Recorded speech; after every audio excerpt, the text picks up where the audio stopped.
Edmonton and Calgary is always known for their friendly competition. Well, let's see how they stack up in the real estate arena.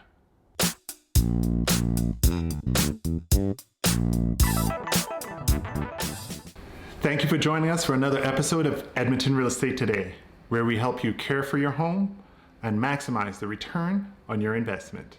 And today joining me is Tamara Stearns of Remax Realty Professionals of Calgary and Cheryl Stevens of Remax Real Estate in Edmonton. Cheryl and Tamara, welcome to our program. Good Hi, morning. Leroy. Good morning. Good morning, good morning. So guys, how about we just get right into it? How did each of your cities perform in terms of listings and sales in 2020? Well, in Calgary, we saw a little over 16,000 units sell, but we had about 28,000 listings go onto the market. So I think what it's important to see is that, not every listing sells. Yeah, and Tamara, you know what? It's so interesting because I've always been curious about Edmonton, Calgary, and our numbers. And actually this year we put on a total of 33,000 listings, like new listings coming to our marketplace, and we sold just over 18,000. So again, we're selling about 54% again of what's actually going on the market. So I think you hit the nail on the head there. Yeah, both of our markets are very similar that way. Mm-hmm. Overall, how much was the average price of homes in 2020? Well, throughout the year, our average for a single family home is 429,000. Calgary, we're a little bit higher, Cheryl. For single family homes, our average sale price was 483,000. Okay, so now, Tamara, I know our condo market here, the average is 222,500. What are your condos doing? Yeah, that segment of the market is really struggling here in Calgary over the last couple of years, and our average sale price is 244,000. Okay, so you still have us beat by quite a bit there because, it's amazing on how different the cities are, right? Our duplexes and row houses are doing really well, and they're at 332,000. Yeah, that is also a very desirable product and price point here in Calgary, and it's sitting at an average sale price of 389,000. What about the length of time it took those homes to sell? That's a great question, Leroy. So the average days on market for sellers to know is from the last time that the property was listed. It is not indicative of the cumulative days on market if that property had tried to sell multiple times. For single family homes that are selling, we're sitting at about 50 days on market. How about you, Cheryl? And we're at 53. So, not bad at all, pretty comparable, right? I know our condo market, though, we're at about 66 days. Yeah, see, in Calgary, it's taking a little bit longer, about 72 days on market. Okay, and what about your row houses? I know we're at about 60, but what's happening there? Very similar, 64 days for those that are moving. Okay, but I think you made a really good point is not everyone realizes when they're looking at buying that home or selling that home, if they're going, oh, the average days is, 53 for a single family. I think sometimes the sellers have these expectations of thinking, oh, then mine should for sure sell by then.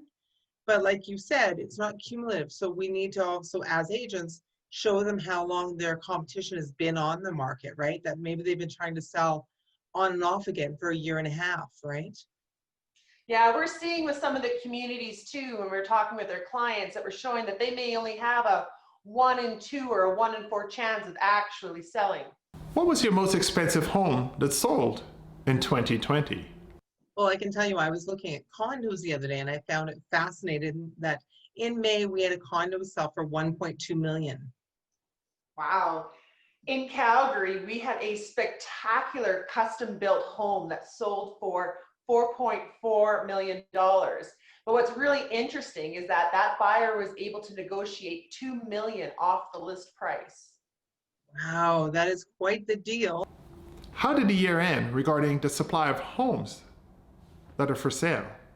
Well, in Calgary, we're actually going into a much more balanced market than we've seen previously. And Calgary's sitting at about 5,700 active listings.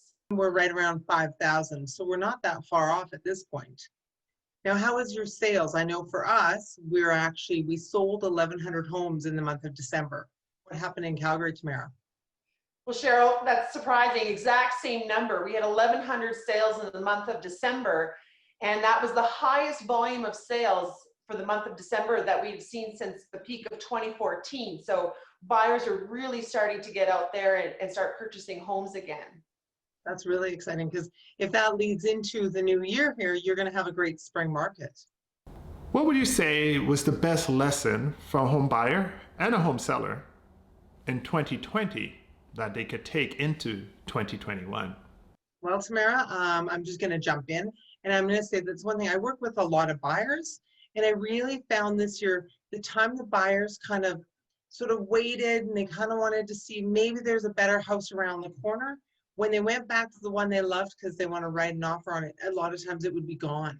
So I think the really big important thing is those buyers need to realize that if you love that house, you might need to move on it a little quicker than you would have thought, mainly because, again, if you find that special one, somebody else is going to think it's special too. That's great advice, Cheryl. I know we're telling our sellers, because of the challenges through 2019 and 2020, that it's really imperative that they price their house right the first time. So that they contact us and that we look at other comparables sold in their community that are very similar to their house and not price it against active or stale listings that are not selling. We're encouraging our sellers to have us come in early in the process, and we can help advise them on how to present their property in the best possible way and how to position themselves in the market. So if there is low inventory suddenly in their community, that would be a really great time to go onto the market. What do you see the market going in 2021? Well, Calgary has had some really great annual gains in some of our newer communities and entry-level home pricing. I think combined with low interest rates, that we're going to probably have a very active first quarter, which is exciting for Calgary and exciting for sellers and buyers who are both wanting to start making some decisions in the home selling and home purchasing process. Yeah, and honestly, I would agree. I find the phone's already been ringing. So there's a lot of people that have been waiting and they weren't sure what was going on with, just the times. And I find that they're now going, okay, I just want to get my place sold. I want to move on to my next adventure. And again, I think more people are going to come out of the woodwork because I think we are in our new normal. And so more and more people are going to get in the marketplace that maybe weren't in it last year. So I think we're going to have a really busy 2021. That's a great point, Cheryl. I know from when we're talking with clients, whether they're buyers or sellers, what 2020 has taught them is that maybe their home doesn't work. Maybe they need a bigger space because now they're working from home, or they want to have a home gym. And some people are realizing, you know what, we want to downsize. We want to free up some capital or do other things. So it's really interesting to see that 2020 was really a big year of personal growth for a lot of people. Yeah, very much. And that education of, well, I thought I would use this for my home, right? And now they're actually revamping. And I think it's really important with, again, more of the kids being home and homeschooling, and you're just wanting that really functional space.